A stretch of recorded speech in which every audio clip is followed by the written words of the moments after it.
Sobrang fun talaga matuto. Paisang showcase naman ng Salivary dyan, Mimia.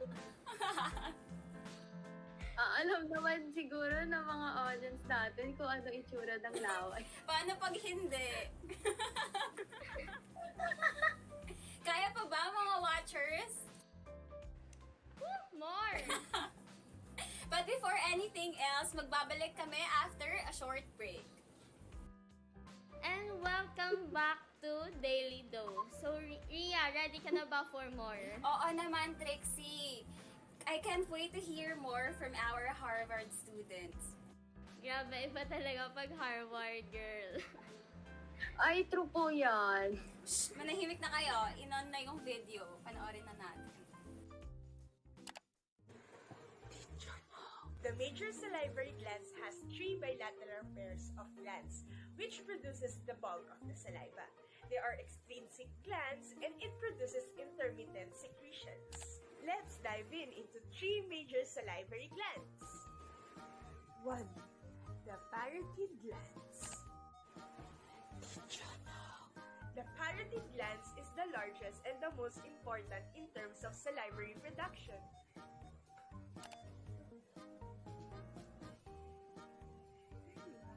It is the main source of stimulated saliva secretion.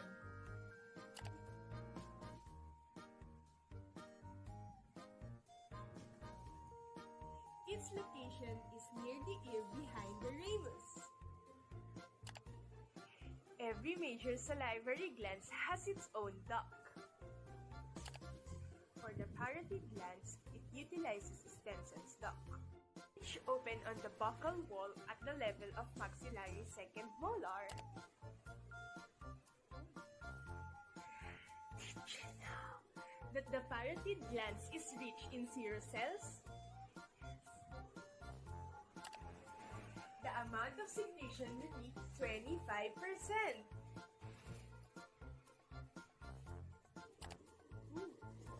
The parotid glands is composed of serous acini which produces watery saliva.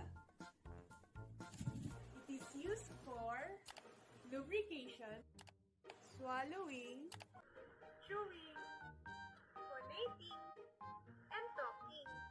Its embryonic origin is ectoderm. Its secretory duct is single layer, very conspicuously striated columnar cells.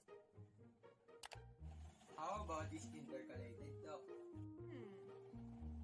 It's a long, narrow branching made of single-layer flattened cells.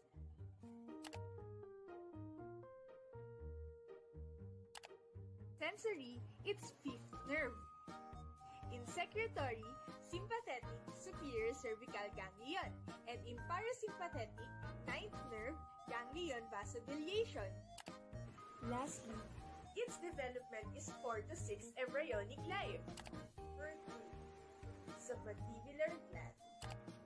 The submandibular gland is predominance of serous cells with some mucous cells. So basically, the type of gland of this is mixed. Its size is like about the size of a walnut. If you are wondering what is the size of walnut or what is the walnut, here is the picture. And let's compare it to submandibular gland. Its secretion is important for lubrication, swallowing, and digestion.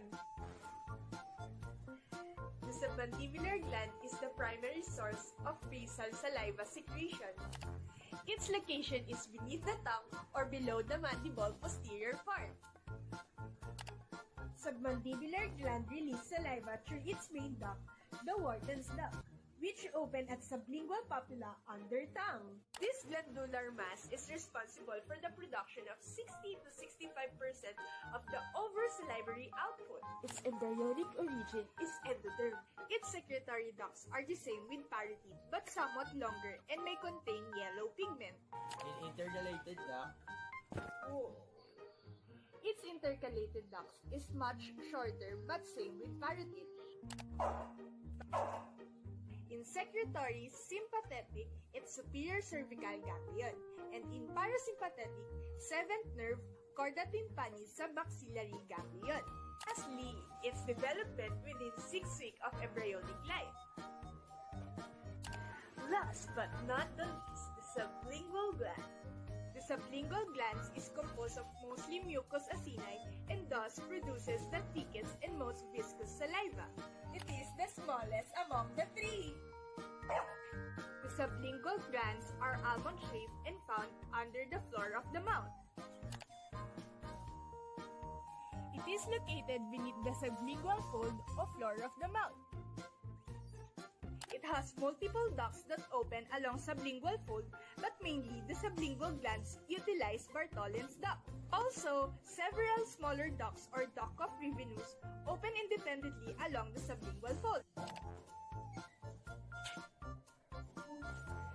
Its type of gland is mucus, and the amount of secretion is only 10%.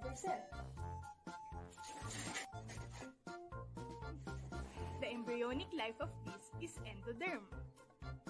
Its secretory duct is rare or absent. Also, its intercalated ducts. Its interstitial tissue is connective tissue septa. Its nerve supply in sensory, 5th nerve. Its secretory, sympathetic, superior cervical ganglion, and parasympathetic, 7th nerve, chorda tympani submaxillary ganglion. Lastly, its development is from 8 to 12 weeks of embryonic life. Hi, ang galing! Ang galing talaga nila. Talaga ba? Naintindihan mo? Oo naman, may fun fact nga ako eh. Sige nga, parinig mo nga sa amin. Alam niyo ba na ang salivary glands produces the most saliva during the afternoons and the least amount of saliva during evenings? Alam niyo yun? No po. Di po namin alam. Sorry. Loko. Anyway, back to the show. We will give you more after this short break. So, please stay tuned. What's up, everyone? I'm Vince, and I wish you a very good day. I'm here to report the 2 of the 5 types of the minor salivary glands, which is the labial and the buccal. First off, what are minor salivary glands? Minor salivary glands are located throughout the submucosa of the oral cavity. It is composed of small groups of secretory units opening through short ducts. They arise from the oral and nasopharyngeal ectoderm. Little fun fact, during sleep, very little saliva is secreted by the major salivary glands, and majority of the saliva secreted is by the minor salivary glands. The first type of the minor salivary glands are labial glands. Labial glands are located between the mucous membrane and the orbicularis oris around the orifice of the mouth. They are circular in form and about the size of small peas. Their ducts open by minute orifices upon the mucous membrane. In the mucosal area of the lip, they are represented as mixed glands consisting of mucus, serous, and seromucous glandular cells. The second type of minor salivary glands are the buccal glands. Buccal glands are present in the inner side of the cheeks and consist of mucous tubules with serous devolutes. They are responsible for the secretions of about 20% of our saliva. The intercalated ducts appear variable in length, and the interlobular ducts possess only a few cells with basal striations. For the rest of the minor salivary glands, here's Trixie to explain the rest of the types. Hey guys, so I'm gonna continue the minor salivary glands. Hey, so the third type of minor salivary gland is the glossopalatine gland. So it is located in the region of the isthmus in the glossopalatine fold.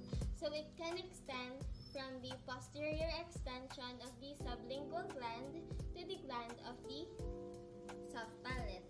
And yung type of gland niya is mucus gland. Okay, so for the fourth type of minor salivary gland is the palatine gland. So it is located in the glandular aggregates of the lamina propria of the posterolateral aspect of the hard palate, submucosa of the soft palate, and the uvula. So, it forms 100 glandular aggregates. And yung type of gland niya is mucus gland. And yung excretory duct niya, they have irregular contour with large distensions through the lamina propria. Hey, so for our last minor salivary glands, we have the lingual glands. So there are various groups of lingual glands. So we have the anterior lingual glands or glands of Blandine and Non, and the posterior lingual glands, which can be present laterally and posteriorly to valid papillae. So for the anterior lingual gland or the glands of Blandine and Non, they are purely mucus in nature and they can be located in the apex of the tongue. So ducts open on the ventral surface of the tongue near the lingual frenulum. And for the posterior lingual glands, we have tonsillar and the von Ebner's glands. So for the tonsillar, they are purely mucus gland and their ducts open at the dorsal surface of the tongue. While the von Ebner's glands, they are purely serous glands and they can be located below the valid papillae and their ducts open through circumvallate papillae and rudimentary folate papillae on the sides of the tongue. So that's it for minor salivary glands.